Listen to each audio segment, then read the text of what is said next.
You ask Tiger to solve. This deals with linear equations with one unknown. The final result is x equals 8. Let's solve it step by step. Group all x terms on the left side of the equation. Subtract 2x from both sides. Group like terms. Simplify the arithmetic. Group like terms. Simplify the arithmetic. Group all constants on the right side of the equation. Subtract 6 from both sides. Simplify the arithmetic.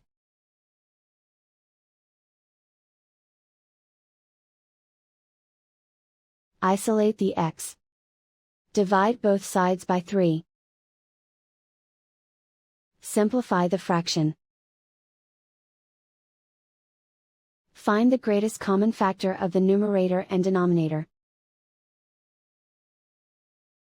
Factor out and cancel the greatest common factor. And so the final result is x equals 8.